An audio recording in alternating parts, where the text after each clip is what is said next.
Siyam na barangay captains ng Mobo all-out support sa Team Ko at Team Donnie. Ang buong detalye ng balita nasa linya sa Megapo Patrol number 15, J. Alfaro. Bicol Network News Report!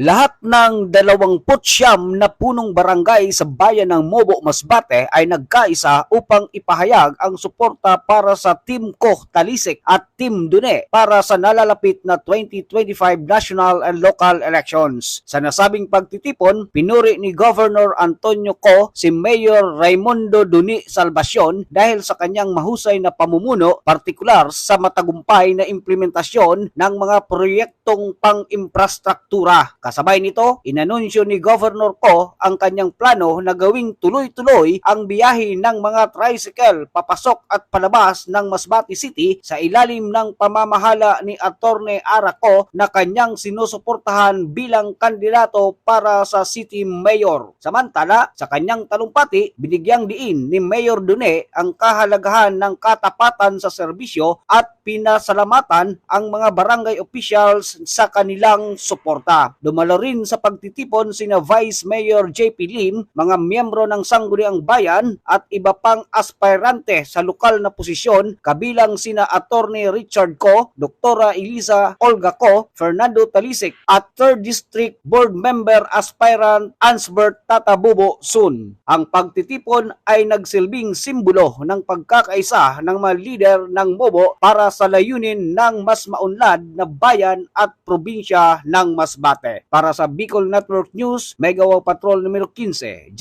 Ligas Alfaro, tatak tunay na serbisyo.